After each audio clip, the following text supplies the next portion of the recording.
데살로니가전서 5장 14절에서 22절입니다. 또 형제들아 너희를 권면하노니 게으른 자들을 권계하며 마음이 약한 자들을 격려하고 힘이 없는 자들을 붙들어주며 모든 사람에게 오래 참으라. 삼가 누가 누구에게든지 악으로 악을 갚지 말게 하고 서로 대하든지 모든 사람을 대하든지 항상 선을 따르라. 항상 기뻐하라. 쉬지 말고 기도하라. 범사에 감사하라. 이것이 그리스도 예수 안에서 너희를 향하신 하나님의 뜻이니라. 성령을 소멸하지 말며 예언을 멸시하지 말고 범사에 하려 좋은 것을 취하고 같이요 악은 어떤 모양이라도 버리라. 아멘. 자리에 앉으셔서 기도하겠습니다. 사랑하는 주님, 주님의 말씀이 늘 우리의 발길을 인도하는 등불이 되게 하여 주옵소서.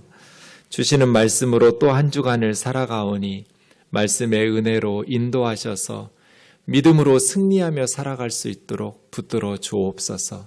미련하고 연약한 이 종을 주님 손에 맡기옵고 예수님의 이름으로 기도하옵나이다. 아멘. 요즘 새로 오신 교우님들이 많아서 제가 늘 드리던 말씀을 다시 복습하면서 설교를 시작하겠습니다.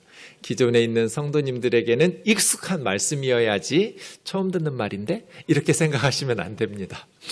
인생은 두 개의 동사로 이루어져 있습니다.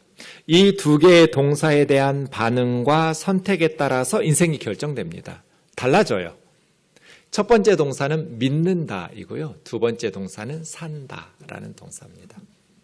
이 두 동사에 있어서 각각 중요한 것은 믿는다라는 동사에는 믿음의 대상이 중요합니다. 무엇을 믿는가? 뭐 믿고 사는가? 누구를 믿고 사는가? 돈을 믿고 사는 사람도 있고 권력을 믿고 자기 건강이나 직장이나 남편이나 자녀나 부모나 사람이나 여러 가지 우리는 믿고 사는데 누구를 믿고 무엇을 의지하면서 붙들고 살아가는지. 산다라는 것에 있어서 중요한 것은 삶의 방식이나 이유입니다. 나 왜 사는가? 어떻게 사는가?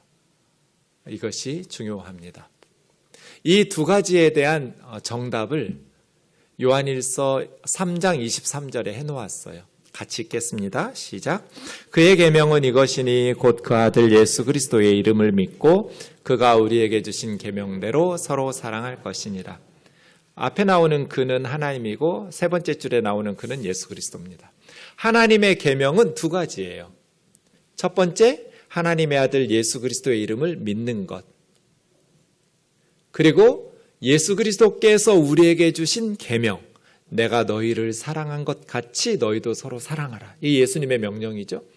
예수 그리스도의 계명처럼 우리가 서로 사랑하면서 사는 것. 정리해보면 인생은 두 가지 동사로 이루어져 있고 이 두 동사에 대한 반응과 선택에 따라서 각각 다른 삶을 살아가게 되는데 성경의 가르침에 의하면 우리가 누구를 믿고 살아야 되는가? 예수 그리스도, 하나님의 아들 예수 그리스도를 붙들고 살아야 하고 우리는 어떻게 살아야 하는가? 예수님이 우리에게 주신 계명대로 서로 사랑하면서 살아야 되는 것. 이것이 정답입니다. 결국 성경의 메시지는 이 두 가지예요. 이 두꺼운 성경에서 우리에게 가르치는 것은 딱 두 가지로 요약할 수 있어요. 예수님 믿는 거, 그래서 구원받는 거, 그리고 서로 사랑하면서 사는 거. 이것이 성경의 핵심 가르침이라고 말할 수 있습니다. 여러분 잘 살고 계신가요? 오늘은 데살로니가전서 말씀을 묵상할 텐데 지도를 보시면 이때가 49년 아니면 50년이에요. 49년 혹은 50년 하반기에 바울의 선교팀 바울과 실라 디모데가 열심히 지금 터키 지역인 소아시아 지역에서 복음을 전하려고 하는데 계속 막혔어요. 이 복음 선교 사역이 계속해서 어려움을 당하고 있을 때 어느 날 바울의 환상 중에 마케도니아 사람이 에게해를 건너와서 우리를 도와달라는 환상을 봅니다. 그것을 성령의 인도하심으로 알고 바울과 실라와 디모데가 에게해를 건너서 유럽으로 건너갑니다. 여기서부터 사도행전의 주어가 그들에서 우리로 바뀌는데, 그래서 사도행전을 쓰고 있는 의사 누가도 이 선교 사역에 이때부터 동참했다라는 것을 알 수 있습니다. 바울, 실라, 디모데, 누가가 그렇게 해서 에게를 건너 최초로 바울의 선교팀이 유럽을 건너간 거예요. 네아폴리라는 그러한 지금 카발라라는 도시에 도착해서 거기서부터 이제 비아 에그나티아라는 지금도 그리스에 있는 매우 중요한 고속도로, 보통 이제 우리나라도 그렇지만 고속도로를 따라서 큰 도시들이 형성되잖아요. 그렇게 비아 에그나티아를 통해서 형성된 도시들을 찾아다니면서 선교를 시작합니다. 한 15km 정도 내륙으로 들어가니 빌립보라는 도시가 나와서 거기서 교회를 개척하고, 빌립보에서 옷을 벗겨서 두드러 맞고 감옥에 갇히고 많은 박해 속에서 선교를 합니다. 그렇게 빌립보 교회를 개척한 후에 더 이제 비아 에그나티아를 통해서 남쪽으로 150km 걸어왔을 때 데살로니가, 여러분 데살로니가 하면 우리나라 부산하고 비슷한 점이 많아요. 지금 그리스의 제2의 도시이고 항구 도시예요. 그렇게 데살로니키라는 그러한 도시에 도착해서 복음을 전합니다. 데살로니가 오래 있지 못했어요. 잠시 후에 살펴보겠지만 3주 동안 안식일에 걸쳐서 설교했는데, 그 후에 유대인들의 박해가 시작되면서 바울이 데살로니가 교회에 짧으면 한 달, 길어도 2, 3개월이에요. 그러니까 불과 몇 달 만에 데살로니가를 떠날 수밖에 없었어요. 그래서 다시 베레아로 왔고, 베레아에서 아테네로 왔고, 아테네에서 고린도로 와서 고린도에서 52년 봄까지 한 1년 6개월 정도 긴 시간 동안 사역을 하면서 고린도에서 데살로니가로 편지를 써서 보낸 거예요. 이게 데살로니가 전서예요. 지금 바울의 선교팀은 고린도에 있고 데살로니가에 편지를 쓴 이 즈음에 사도행전 17장에 보면 이때 상황들이 나오는데요. 잠깐 좀 살펴보겠습니다. 이 배경을 알아야 오늘 본문 내용의 의미를 제대로 이해하실 수 있기 때문입니다. 바울의 선교팀이 암비볼리 아빌로니아 다니가 데살로니가에 이르니 거기 유대인의 회당이 있는지라. 바울이 자기가 늘 선교하던 방식대로 유대인의 회당에 안식일에 들어가서 3주 동안, 새 안식일 동안 복음을 전했어요. 구약 성경의 뜻을 풀어서 메시아 그리스도는 십자가의 고난을 받아서 죽임을 당한 후에 다시 사흘 만에 살아나야 된다라는 것을 설교하고, 내가 너희에게 전해주는 이 예수님이 바로 하나님이 약속하셨던 그리스도 메시아다, 이렇게 전하니까 적지 않은 경건한 헬라 사람들이 예수님을 믿었어요. 이 경건한 헬라인이라는 유대인이 아니에요. 회당 유대인 예배에 참여하는 이방인들이에요. 그러니까 하나님을 경외하고 경건하게 살고자 하는 이방인인데 아직 유대교로 개종하지는 않았어요. 유대교로 개종하려면 할례 받아야 되거든요. 그렇게 할례 받고 유대교로 개종하지는 않았지만 유대인들의 신앙생활에 매력을 느끼거나 감동을 받으면서 회당 안식일 예배에 참여하는 이방인들, 그들이 바울의 메시지를 3주 동안 설교를 듣고 나서 성령의 은혜 가운데에서 적지 않은 귀부인들과 함께 바울과 실라를 따라서 예수님을 믿게 됐어요. 여러분, 그 다음 그 회당이 어떻게 됐을까요? 둘로 나뉘었겠죠. 바울의 선교팀이 데살로니가 회당에 오기 전에는 오랫동안 함께 예배 드리던, 안식일마다 아무 문제 없이 평화롭게 예배 드리던 그 회당에 3주 동안 바울의 설교를 듣고 반응이 둘로 나뉘었어요. 예수 그리스도의 복음을 영접한 바울과 실라의 가르침을 따르는 무리들이 회당에 일부 생겼고, 또 나머지 회당 사람들은 바울이 전하는 예수 그리스도의 복음을 거부하면서 저 선교사들이 와가지고 평화롭던 회당이 갑자기 문제가 발생했어요. 그래서 5절에 유대인들이 이제 바울과 실라의 가르침을 따르지 않는, 예수님의 그리스도됨을 인정하지 않는 유대인들이 시기 질투하면서 저자의 불량한 사람들을 데리고 소동을 일으킵니다. 저자는 물건을, 음식을 사고 파는 시장이라고 보시면 되고요. 불량한 사람들은 폭력배들을 동원한 거예요. 회당의 유대인들이 불량한 사람들을 동원해 가지고 바울과 선교사들을 이제 야손의 집에서 바울이 숙식하면서 데살로니가 교회를 개척했는데 그 집에 침입해 들어가서 끌어내려고 했는데 선교사들을 찾지 못했어요. 그리고 야손과 집주인하고 형제들만 끌고 읍장들에게 가서 천하를 어지럽게 하는 이 사람들, 우리도 이랬으면 좋겠어요. 우리 우면동 교우들이 천하를 좀 예수님의 복음을 전하면서 어지럽혔으면 좋겠어요. 천하를 어줍게 하던 이 사람들이 이 데살로니가의 이름에 야손이라는 사람이 자기 집에 불러들였다. 이 사람들의 말이 로마 황제 카이사르의 명령을 거부하고 새로운 임금, 새로운 왕, 뭐 예수라 하는 왕이 있다던데 하면서 하니까 난리가 났어요. 그래서 야손과 형제들이 풀려나면서 벌금을 내고 우리가 바울과 실라를 내보내겠다. 다시는 도시를 소란스럽게 하지 않겠다라는 약속을 하면서 풀려난 거예요. 그리고 밤에 바울과 선교사들을 베레아로 보내는 거죠. 그래서 바울은 젖먹이 아이 성도들을 놔두고 지금 떠날 수밖에 없었어요. 유대의 회당에 불량한 사람들, 폭력배들을 동원해서 읍장들과 함께 도시를 난리를 피웠기 때문이에요. 아직 말씀을 다 가르치지도 않았는데, 아직 충분히 예수 그리스도의 복음을 가르치지도 못했는데 어쩔 수 없이 유대인들 때문에 데살로니가를 떠날 수밖에 없는 이 안타까운 어미의 심정으로 베레아로 가서 복음을 전했는데, 이 베레아는 올리푸스 산맥의 시골 산골 도시예요. 거기 사람들은 데살로니가 사람들보다 훨씬 더 교양이 있고 너그러워서 좀 더 편하게 선교 사역을 하고 적지 않은 사람들이 예수님을 데살로니가에서도 믿기 시작했어요. 문제는 베레아에서도 데살로니가에 있는 유대인들이 베레아까지 쫓아왔어요. 자기 도시를 떠났는데 이게 한 70km 떨어져 있는 먼 도시거든요. 거기까지 불량한 사람들 끌고 와가지고 바울의 선교 사역을 회방하는 거예요.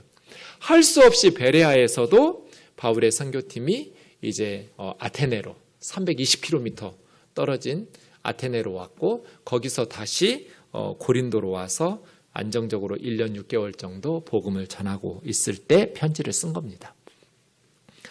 그러면 여러분, 데살로니가 교회 성도들을 이 회당의 유대인들이 어떻게 했겠어요? 가만두지 않았겠죠. 선교사들이 떠났으니까 가만두겠어요? 아니죠. 이제는 성도들과 교회를 엄청나게 박해하기 시작한 겁니다. 그래서 데살로니가전서 1장 6절에 보면 너희는 많은 환난 가운데서 복음을 받아들였다. 아마 바울이 개척했던 많은 교회들 중에 가장 박해가 심했던 교회가 데살로니가 교회였을 거예요. 왜냐하면 여기는 깡패 조폭들을 동원해가지고 베레아까지 쫓아와가지고 바울의 선교사를 사역을 회방할 정도의 열정을 가진 유대인들이었으니까요. 성도들이 많은 환난 가운데에서, 그러니 2장 17절 18절에 있는 것처럼 바울은 데살로니가 교회 성도들에게 다시 가서 그들에게 충분히 말씀으로 사랑으로 양육하고 싶었지만 사탄이 막았다. 갈 수가 없었어요. 마음으로는 늘 데살로니가 성도들을 염려하며 기도했어요. 안타까워하면서 발을 동동 구르고 있었는데 몸으로 가서 얼굴로 볼 수가 없었어요. 보석금을 내주고 읍장들과 야손과 형제들이 약속했기 때문에, 또 여러 가지 이유로 고린도 교회 문제도 많이 있었고요. 여러 가지 많은 문제들이 있어서 바울은 데살로니가에 몸으로 가지는 못하고 편지로 써서 데살로니가 전후서를 보낸 것입니다. 그들에게 보냈던 편지라는 것을 기억하면서 데살로니가 전후서를 읽으셔야 돼요. 오늘 본문은 이제 이 편지의 마지막 부분인데요. 제가 오늘 본문 다시 한번 읽어보겠습니다.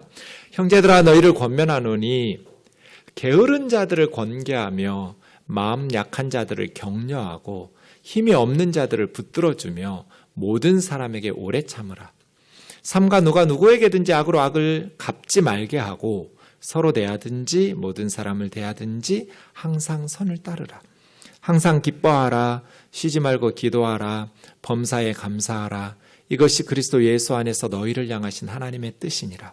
성령을 소멸하지 말며 예언을 멸시하지 말고 범사에 하려 좋은 것을 취하고 악은 어떤 모양이라도 버리라. 박해 가운데 있는 성도들에게 항상 기뻐하래요. 범사에 감사하래요. 모든 사람에 대해서 오래 참고 악으로 악을 갚지 말래요. 이것이 엄청난 박해 가운데에서 미움을 받고 어려움을 당하고 있는 데살로니가 성도들에게 쓴 권면이죠. 이 부분을 자세히 살펴보시면 두 부분으로 나눌 수 있어요. 우선 14절과 15절은 다른 사람들에게 어떻게 대할 건가의 문제예요. 타인에 대한 태도. 우리가 다른 사람들에게 어떤 자세로 살아가야 될까, 그리스도인들이. 게으른 사람도 있고 마음이 약한 사람도 있고 힘이 없는 사람도 있고 모든 사람들에게 우리 그리스도인들은 어떤 태도로 살아야 하는가. 그리고 16절부터 22절까지 말씀은 자기 스스로, 자기 자신에 대한 말씀이에요. 그죠? 네. 우리는 나 자신에게 어떻게 권면하면서 살아야 되는가. 그래서 타인에 대해서 14절, 15절, 자기 자신에 대해서 16절에서 22절, 그렇게 5가지와 7가지의 권면으로 각각 타인과 자기 자신에 대한 권면들입니다. 우리가 예수님 믿는 것, 그리고 예수님이 우리에게 주신 계명대로 서로 사랑하면서 사는 것, 이것이 성경의 요약이라고 말씀드렸는데, 예수님을 믿는 사람은 타인에 대해서 어떻게 하면서 살고 자기 자신에 대해서는 어떤 삶의 자세, 신앙생활을 하면서 살아가야 하는지 오늘 본문에서 한번 살펴보겠습니다. 이 모든 권면의 첫 번째가 아타크토이에 대한 것입니다.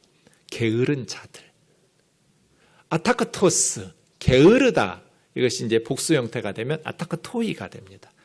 아타크토이. 아라는 말은 부정접도예요. 타크토스라는 말은 군대에서 질서 있게 딱 서서 행군하는 거예요. 근데 아타크토스니까 질서 있는 군대 배열에서 벗어난 거예요. 그래서 체력이 떨어져서 낙오되거나 이럴 수는 있는데 무질서하게, 여기서 말하는 거는 명령에 불복종하거나 게으르기 때문에 무질서한 것, 이런 걸 아타크토스라고 그래요. 게으르다, 무책임하다, 이렇게 번역할 수 있는 단어가 아타크토이입니다. 데살로니가 교회에 이 아타크토이들이 많았어요. 이들이 교회와 사회에 톡이 되지 않았어요. 게으른 사람들. 그래서 데살로니가 후서 3장에 보면 형제들아 우리 주 예수 그리스도의 이름으로 너희를 명하노니, 굉장히 강한 표현이죠. 명령한다라는 표현 앞에 우리 주님 대신 예수 그리스도의 이름으로 명령한다 했으니까요. 이 무시할 수 없는, 바울은 무슨 명령을 하려고 이렇게 앞에다가 무겁게 예수 그리스도의 이름을 걸어놓고 명령을 할까? 게으르게 행하고, 이게 아타크토이예요.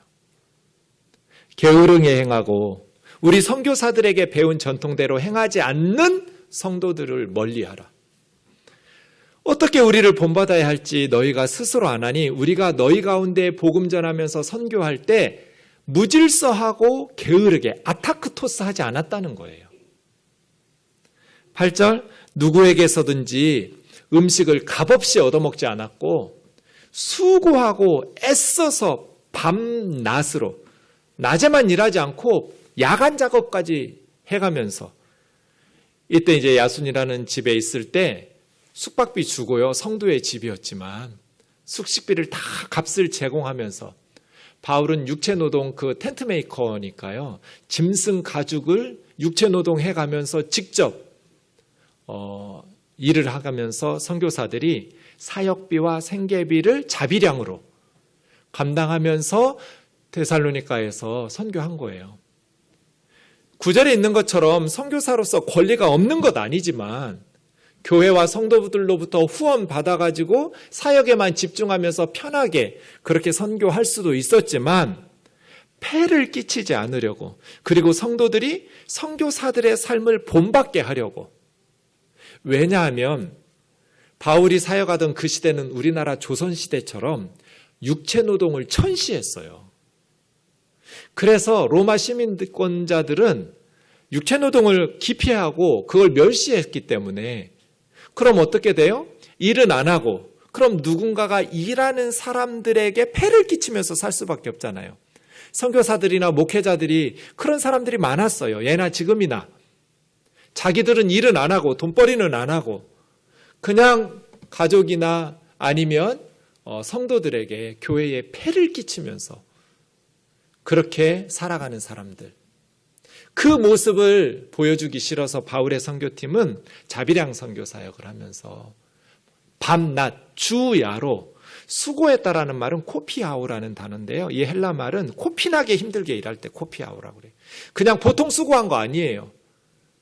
진짜 코피 쏟도록 힘들게 수고하는 걸 코피아우라고 그래요.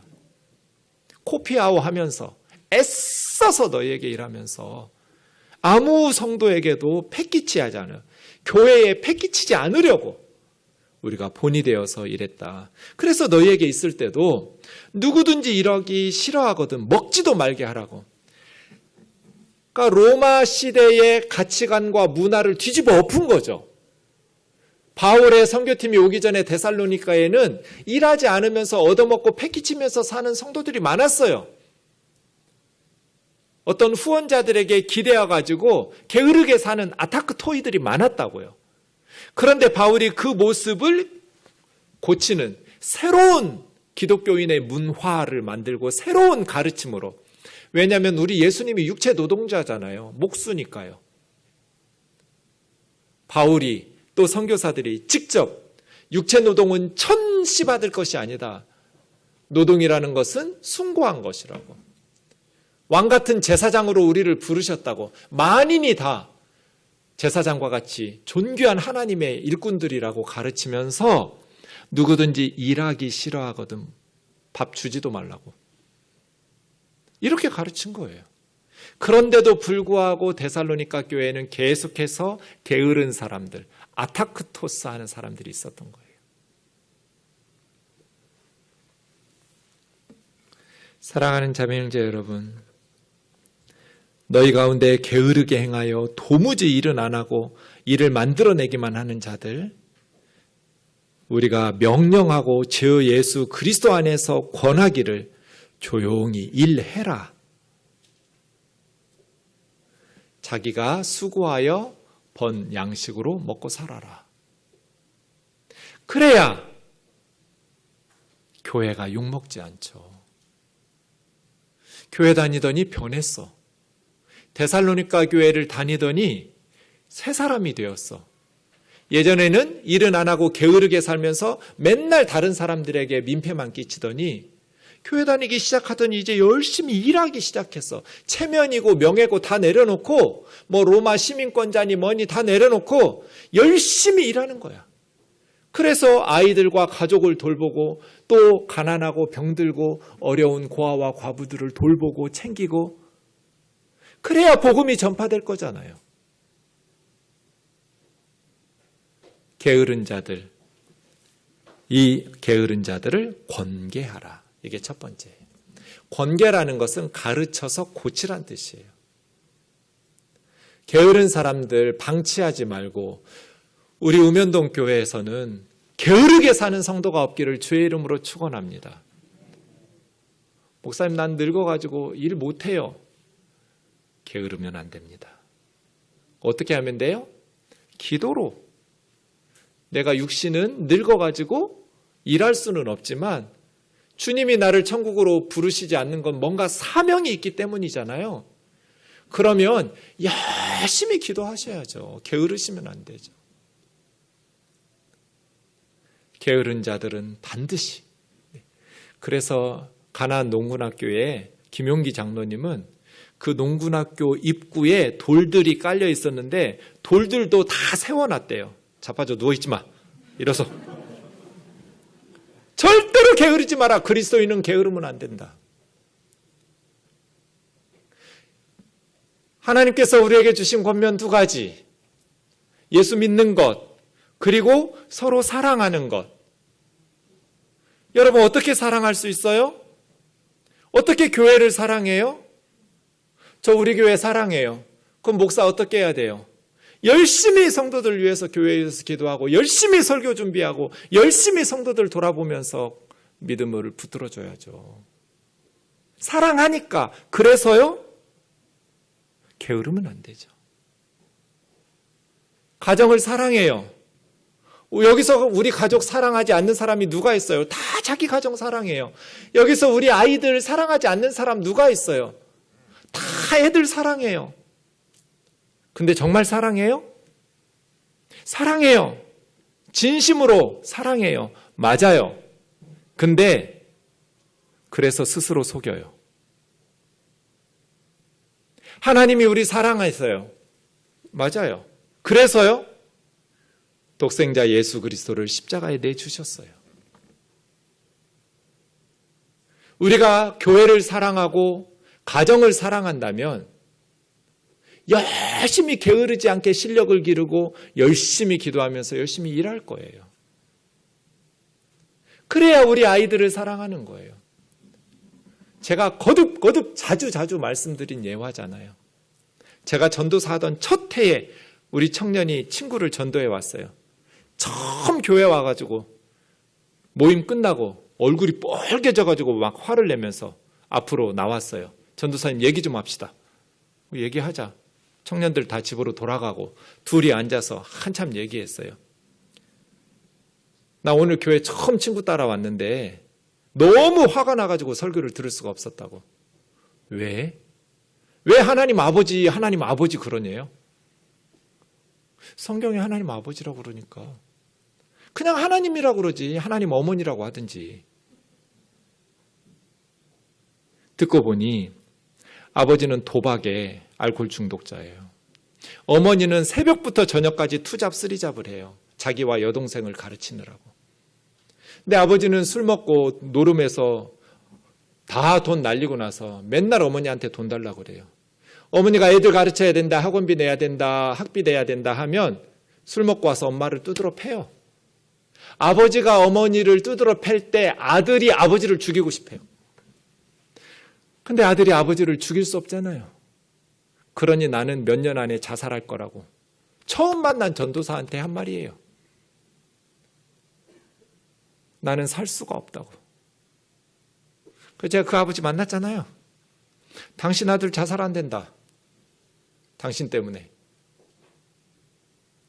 그랬더니 이분이 화를 내요. 네가 뭐 한다고 어린 놈이.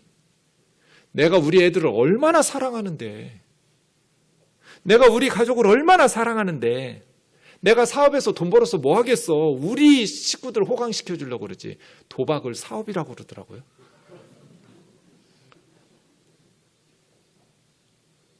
근데 제가 충격받은 건 그 말이 거짓말이 아니라는 거예요.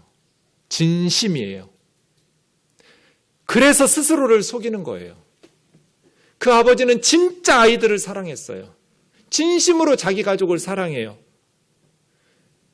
그래서 오랫동안 술 먹고 노름하면서 아내를 두드러 패요. 그게 사랑하는 거예요? 사랑하는 마음은 진심이에요. 그 마음이 진심이니까 스스로를 속이는 거예요. 예수님 믿는 것, 그리고 서로 사랑하는 것. 여러분, 우리 교회 다 사랑해요. 우리 예수님 다 사랑해요. 가족들 사랑해요. 그 마음이 진심이니까 스스로를 속이는 거예요. 정말 아이들을 사랑한다면 아들이 아버지 죽이고 싶도록 그럴 수 없으니까 스스로 자살하고 싶고 인생 이 세상 지긋지긋한 세상 살고 싶지 않아서 스스로 포기하고 싶은 마음이 들지 않도록 해. 그게 사랑이잖아요. 한 달에 10만 원을 벌어두든 50만 원을 벌어두든 주유소에서 알바를 하든 편의점에서 알바를 하든 쓰레기를 줍든 휴지를 폐지를 줍든 그게 가족 사랑하는 거 아니에요? 아이들이 세상 살고 싶게 만드는 거. 게으르지 마라. 게으르지 마라. 일하기 싫으면 먹지도 마라. 이것이 성경의 가르침이잖아요. 근데 우리 사회는 지금 그런 사회로 노동의 소중함과 가치를 가르치고 있나요? 젊은이들에게? 새벽부터 나가서 밤늦게까지 일하면 우리 청년들이 한 달에 얼마쯤 저축할 수 있을까요? 열심히 허리띠 졸라매면 한 달에 100만 원씩 저축한다고 해보세요. 1년 모으면 1200만 원이네요. 10년 모으면 1억 2천이에요. 원금만 계산해서 10년 동안 새벽부터 나가가지고 밤까지 열심히 직장 생활하면서 한 달에 100만 원씩 저축해서 1억 2천을 모으는 젊은이들을 절망시키는 사회예요. 그냥 빚내서 투자하고 영끌 해가지고 부동산 투기하면 몇 달 만에 몇 억씩 돈 벌어요. 그러니 어떤 젊은이가 새벽부터 나가가지고 직장 생활하고 싶어해요? 아타크 토이를 양산해내는 시스템이잖아요. 젊은 애들이 일 안 해요. 캥거루족이라고 해서 엄마 아빠의, 근데 캥거루들 좀 억울해요. 캥거루들이요, 엄마 뱃속에서, 아빠 뱃속에서 1년밖에 안 살아요. 1년 후에 튀어나와서 자립한다고요. 우리 애들은 도대체 몇십 년을 사는 거예요. 캥거루족이라는 말 쓰지 마세요. 캥거루들 너무 억울해요. 스스로 자립해서 살아야죠. 부모 기대지 말고. 그럴 수 있는 사회로 청년들에게 희망을 주어야죠. 노동이 소중하고 근로소득이 소중하고, 물론 자본으로 소득을 얻고 주식이나 이러한 것들을 통해서 우리 기업들을 후원하는 것, 그것이 나쁜 일 아니죠. 하지만 기본적으로 근로소득과 노동으로 소득을 기초로 해서 살아가야죠. 일은 안 하고 게으르게 살면서 자본소득만을 가지고 투자하고 투기해가지고 남이 수고하고 땀 흘린 것으로 편안히 먹고 살려고 하는 게 성경적이라고 말할 수는 없잖아요. 게으르지 마라. 하나님을 사랑한다면, 또 교회와 가정과 이 세상을 사랑한다면 성실하게. 마음이 약한 자들은 격려하고 위로하라.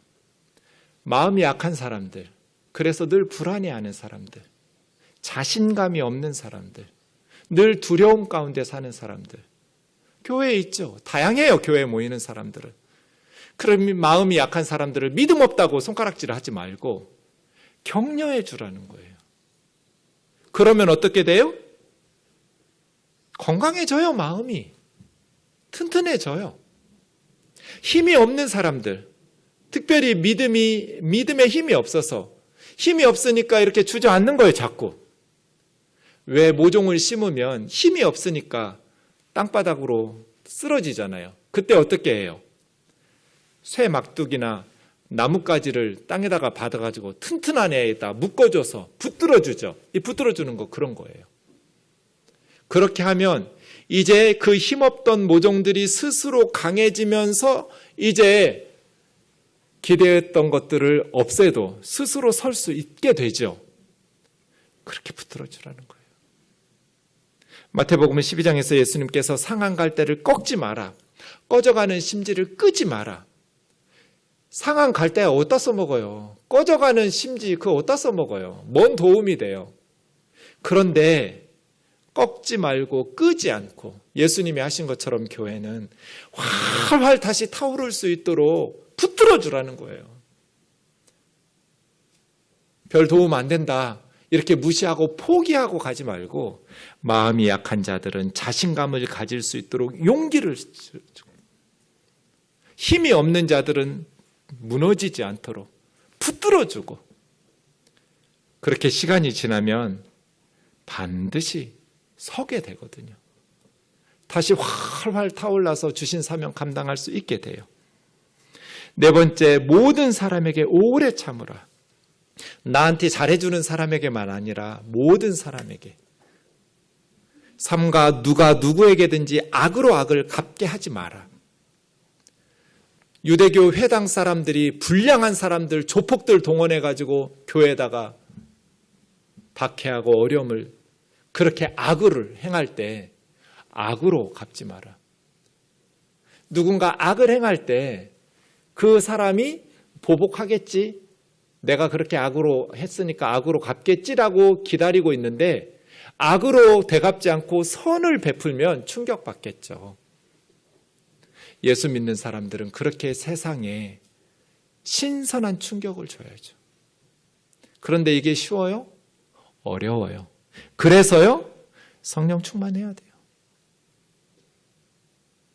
악으로 되갚지 마라.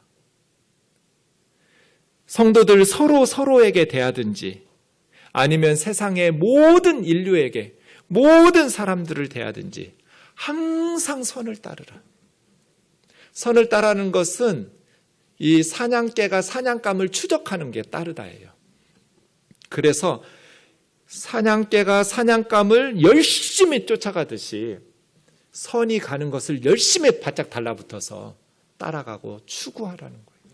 근데 이게 다 동사 현재형이에요. 한 번 하는 게 아니고 계속해서 반복하는 거예요. 이게 다른 사람에 대한 그리스도인의 삶의 자세예요.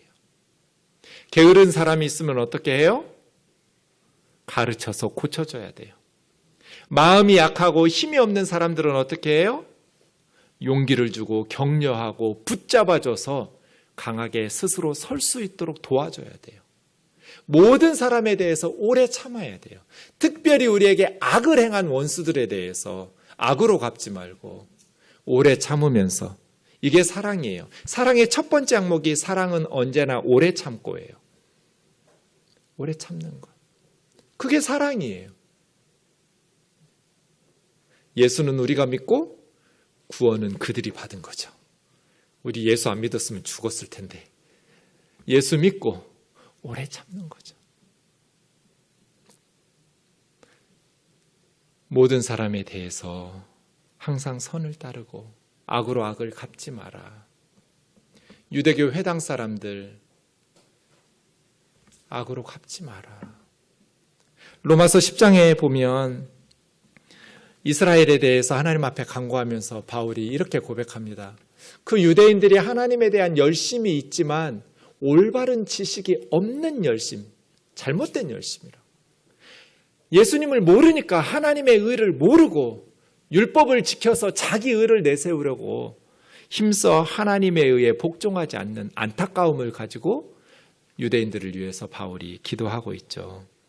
그러니 유대인들을 보복하듯이 원수 갚듯이 악으로 갚지 말고 항상 선을 행하면서 오래 참으면서 원수까지 사랑하라는 예수님의 말씀으로 우리가 실천하면서 살았더라면,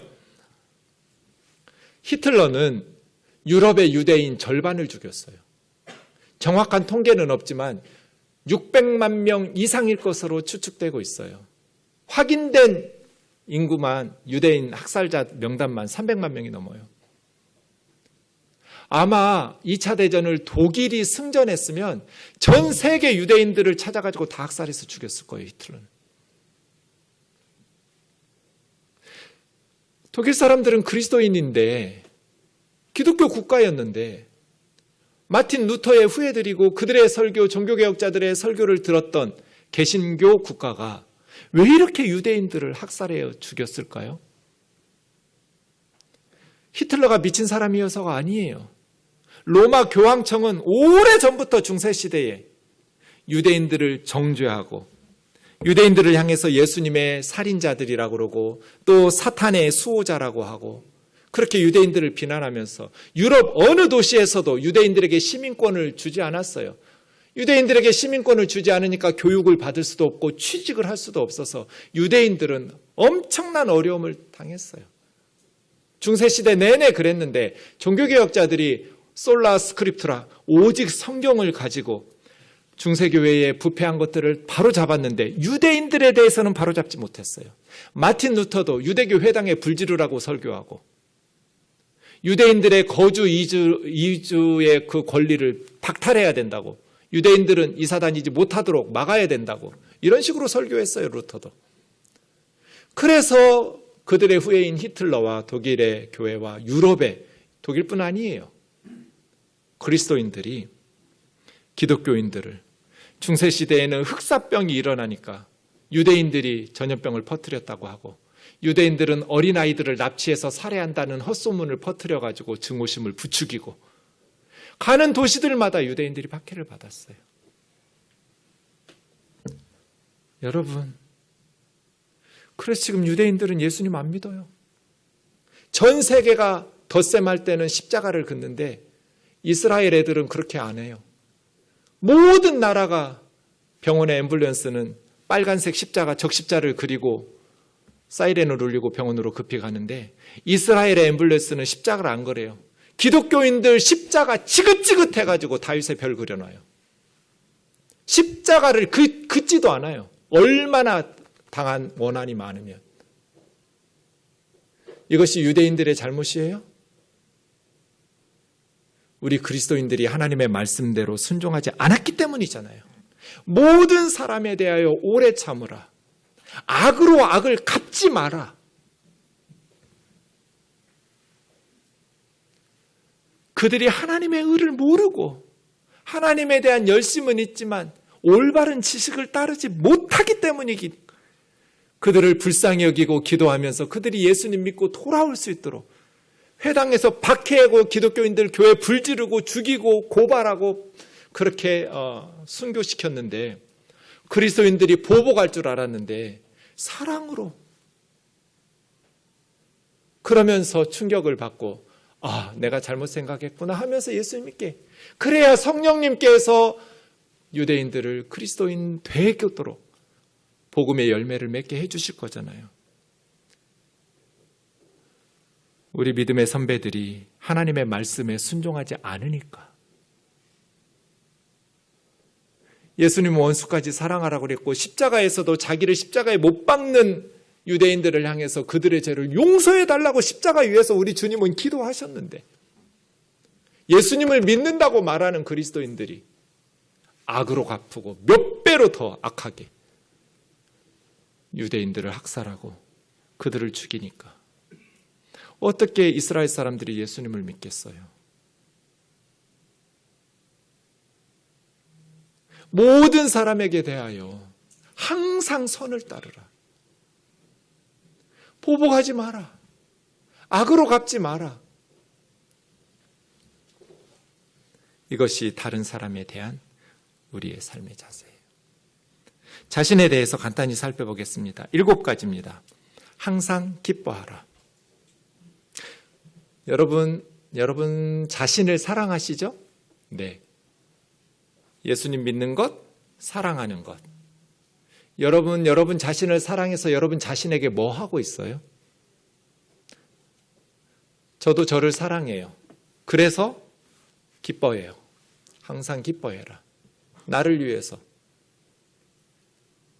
나 예수님 사랑해요. 그래서 기쁘게 살아요. 왜냐하면 저와 여러분이 기쁘게 사는 걸 우리 주님이 원하실 테니까. 기뻐하라 명령형이에요. 권면하고 추천하는 거 아니에요. 기쁜 일이 있으면 기뻐하는 게 어때?가 아니에요. 항상 기뻐하라예요. 항상 기뻐하라. 쉬지 말고 기도하고 범사에 감사하라. 모든 일에 감사하라예요. 이 일은 감사하고 이 일은 짜증내고 슬퍼하고가 아니에요. 모든 순간 감사하는 거예요. 기뻐하고 기도하고 감사하는 것이 그리스도 예수 안에서 우리를 향하신 하나님의 뜻이에요. 하나님의 뜻은 큰 업적을 이루라는 거 아니에요. 심오하고 어려운 것도 아니에요. 기쁘게 사는 거. 쉬지 말고 기도하라는 건 24시간 기도만 하라는 게 아니에요. 일주일 동안 쉬지 않고 비가 왔다고 말할 때 24시간 계속 비 왔다라는 의미가 아니라 하루도 빠지지 않고 매일 비 왔다는 뜻이잖아요. 쉬지 말고 기도하라는 건 그런 뜻이에요. 기도 시간 빠뜨리지 말고 항상 습관적으로 매일 꾸준히 반복해서 쉬지 말고. 그런데 기도가 양손을 잡고 기쁨과 감사를 끌고 가고 있어요. 가운데서. 기쁘지 못하게 할 것들을 제거하면서 기도가 기쁘게 만들어요. 감사하지 못하게 할 것들을 제거하면서 우리 기쁘게 살고 싶죠. 감사하면서 살고 싶어요. 왜 근데 그렇게 살지 못해요? 너희가 원해도 얻지 못하는 것은 구하지 않기 때문에. 성경의 가르침이잖아요. 기도를 안 해요. 원하는 것을 누리지 못해요. 그래서 항상 기뻐하라. 쉬지 말고 기도하라. 범사에 감사하라. 이게 어떻게 가능해요? 어떻게 항상 기뻐해요? 어떻게 범사에 감사해요? 그리스도 예수 안에서만 가능해요. 예수 그리스도를 통해서 가능하다는 뜻이에요. 그리스도 예수 안에서. 그리스도 예수 밖에서는 불가능해요. 그런데 그리스도 예수 안에서는 가능해요. 예전에 사도 바울은 예수 믿는 사람들을 박해했어요. 그런데 이제는 예수 믿는다고 해서 박해를 받는 게 너무 감사한 거예요. 그들을 위해서 예전에는 보복하고 분도하고 악을 악으로 갚았는데 이제 예수님을 믿고 나니까 십자가의 사랑을 깨닫고 나니까 자기를 죽이려고 하고 감옥에 넣고 때리고 그렇게 멸시하고 모욕하는데도 그들을 위해서 기도가 나와요. 예수님처럼. 그리스도 예수 안에서는 가능해요. 그리스도 예수 안에서 가능해요. 어떤 목사님이 지하철을 탔는데 갑자기 어떤 아주머니가 막 이 목사님에게 욕을 쏟아붓는 거예요. 사람들 다 듣는데. 하고 이렇게 피곤한데 주님, 이 짧은 시간 지하철 안에서도 편히 가게 안 해주십니까? 왜 나를 이렇게 괴롭히십니까? 하고 불평하고 있었는데 갑자기 자기 인생에 가장 큰 감사를 드렸대요. 어떻게 그랬을까요? 주님이 그러시더래요. 야, 너 생각해봐. 저 여자가 네 아내였으면 어쩔 뻔했어. 그래서 자기 인생에 제일 큰 감사를 지하철에서 했대요. 남들은 다 불평하고 짜증내고 원망해도 그리스도 예수 안에 있는 사람들은 범사에 감사할 수 있어요. 우리 구원받았으니까. 하나님 사랑받은 사람들이고 예수 믿고 구원받고 천국 갈 사람들이니까. 우리가 행복하게 안 살면 누가 행복하게 살아요? 가난해도 행복할 수 있어요. 병들어도 행복할 수 있어요. 감사할 수 있어요. 예수 그리스도 안에서 믿음으로 사는 사람들이 안 살면 이 세상 사람 누가 그렇게 살아가겠어요? 성령을 소멸하지 말며, 소멸이라는 말은 불 끄다라는 뜻이에요. 성령의 불을 끄지 마라. 어떻게 하면 불 꺼져요? 찬물 찌끄르면 불 꺼져요. 성령의 불이 꺼지도록 찬물 들이붓지 말란 뜻이에요. 어떻게 하는 게 성령의 불을 꺼뜨릴까요? 의도적이고 반복적으로 성령의 불순종할 때, 성령의 음성을 무시할 때예요. 몇 년 전에 강도가 칼을 들고 우리 어머니 혼자 주무시고 있는데 쳐들어와서 어머니를 벌거벗겨 놓고 4시간 동안 묶어놓고 칼로 협박하면서 몹쓸 짓을 했어요. 성령님께서 제 마음에 말씀하셨어요. 그를 위해서 축복하면서 기도하라고, 용서하라고. 제가 하고 싶었을까요? 하기 싫었을까요? 주님한테 성질 냈어요. 불가능한 일을 하라고 하지 말라고. 이게 불가능한 일일까요? 가능한 일일까요? 가능한 일이에요. 성령님은 불가능한 일을 시키지 않아요. 가능하니까 하라는 거예요. 내 힘으로는 불가능하죠. 어떻게 우리 어머니에게 그렇게 칼을 들이밀면서 어머니의 노년을 파괴시킨 강도를 용서하고 축복 기도를 해줘요? 그래서 제가 성령을 찬물을 짝짝 끼얹었어요. 싫다고 거부했어요. 그런데 자비로우신 성령님께서 저를 불쌍히 여기셔서 계속해서 타이르면서 너 설교한 대로 살라고. 그래야 네가 산다고. 그래서 처음에는 모래를 입안에 가득 넣고 씹는 것 같았어요. 그 사람을 용서해 달라는 기도가 모래를 입안에 가득 넣고 씹는 것처럼 나왔어요. 강도를 용서해달라고. 주님 그를 불쌍히 여겨달라고. 감옥에서 예수님 만나고 구원받게 해달라고.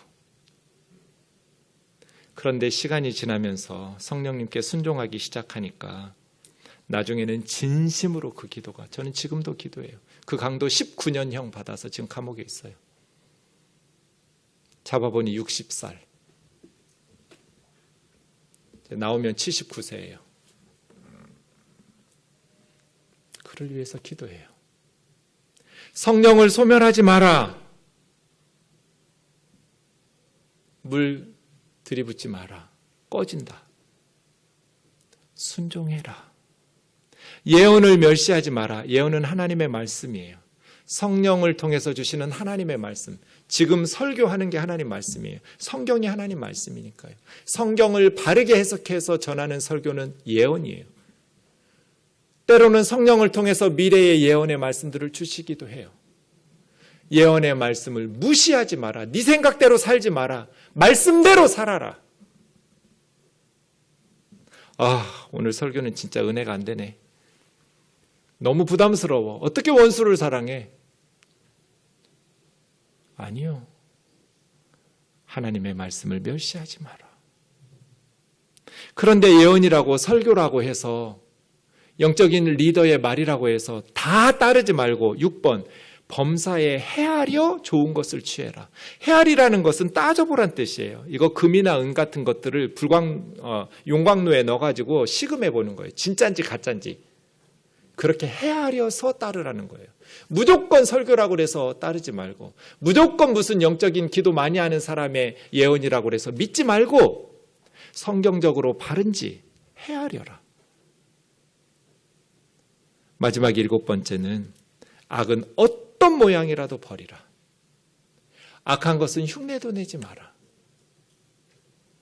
여러분이 7가지 중에 우리가 기도하면서 더 보강해야 될 것들이 무엇인지. 우리는 우리 스스로를 사랑해요. 그래서 기뻐해요. 기도하고 감사해요. 성령을 끄지 않으려 해요. 하나님의 말씀을 멸시하지 않으려 하고, 범사에 헤아려서 좋은 것을 취하고, 악한 것은 모양도 흉내도 내지 않으려고. 그것이 우리를 사랑하는 삶의 방식. 우리를 사랑하기 때문에 값지게 우리의 삶을 살고 주님을 위해서 그렇게 살아가는 우리들 되기를 원합니다.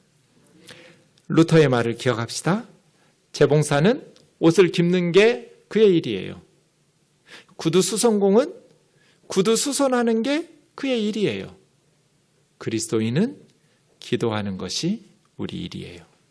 그래야 이것들을 다 지켜낼 수 있어요. 그래서 토레이 선교사님이 말씀하신 것처럼 성경을 번역하는 방법은 많지만 가장 위대한 성경 번역의 방식은 삶으로 번역해내는 거다.